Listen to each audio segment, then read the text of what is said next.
Boy, this all sounds really exciting, you know, just a whole new way of thinking, a whole new way of being, you know. And what's cool about that is, because I know people are probably wondering, what about all these earth changes? You know, the movie 2012 was certainly about earth changes, and earth changes are certainly already starting to happen.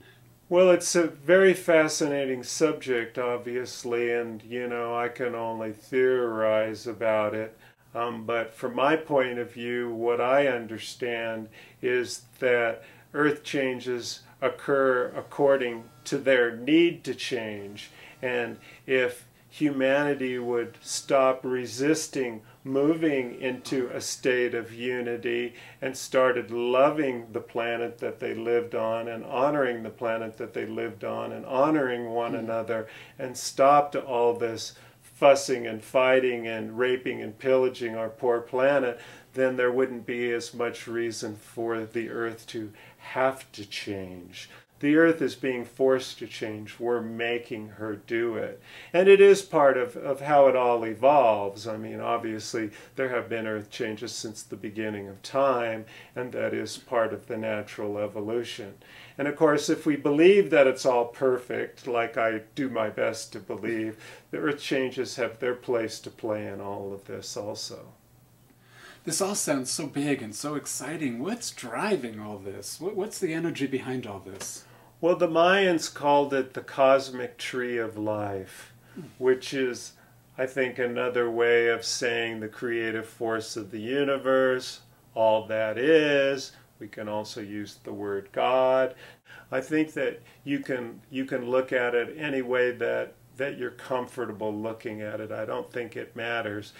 What does matter, though, is that there is a divine intelligence that's behind all of this, that it isn't just random natural selection.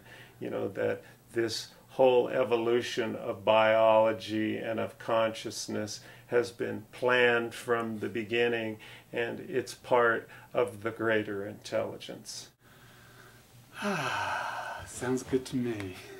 So, Howard, what can we do? Like, I'm sure at this point there's people watching going, well, now what? Like, what can we do to actually get ourselves ready for this? Because I know, I just read this great article in the Sedona magazine, the June issue of Sedona magazine, about how there's this huge vortex that's underneath Santa Fe all the way up to Creston, Colorado, that's just been reactivated from like 1,000,000 years ago, back from the Atlantean days. So there's stuff going on, energy is shifting, vortexes are being activated. So what can we do to start getting ready for this?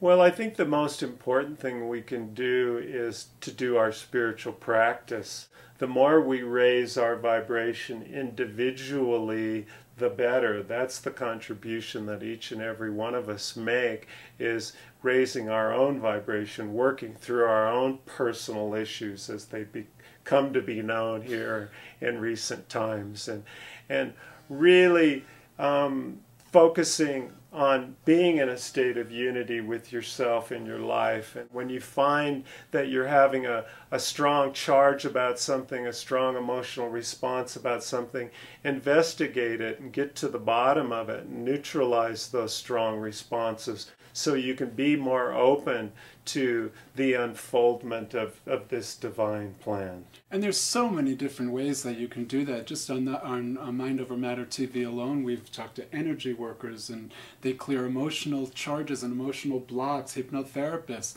If you can't do this on your own, then go ahead and seek some help and ask somebody for some help. This is a good time to do that. It's really important that you do work on yourself and your personal issues, because as these vibrations keep emanating from the cosmic tree of life, the pressure to evolve and grows stronger, and all that is unevolved in you gets activated by these energies, and it gets a lot harder to live with these things. And the more you resist doing your personal work, the more likelihood of having some really difficult outcomes, because you're behind and you're not up to snuff, so to speak, vibrationally. And we don't want to make anybody nervous or put them in a panic, but we all need to take responsibility for what we find inside of ourselves. and work on that in as healthy and a whole way as possible. And just like Howard said, when things are coming up that are in the way of you experiencing that oneness, that your divine energy, your divine nature, then do something about it. That's when it's time to take action. And it's not about any one religion. Really, all religions are really saying the same thing. It's all about love, and it's all about that oneness. And everybody's got their spiritual practices that bring you more in touch with who you really, really, truly are. So whatever it is, whatever you're practicing, practice it. Do it. It's about action now. I couldn't agree with you more, Mitch. And it's such a simple thing you can do is just pray for our planet. That does a tremendous amount of good.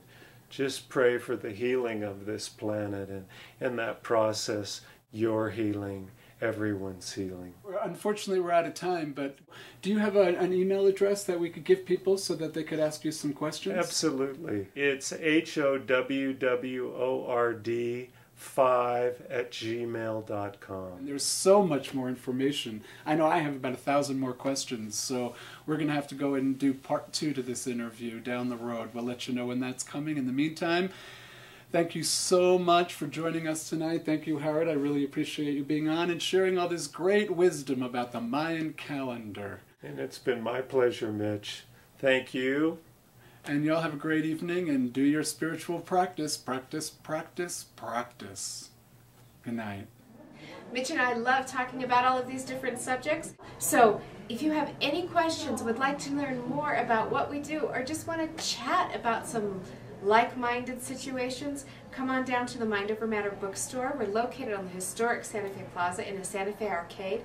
Or you can email us by going to our website at itsyourmindthatmatters.com. Our phone numbers are on there too, and guess what? If you call us, you actually get us, and we'd be happy to talk to you, answer questions, or just have a good time chatting. Thanks.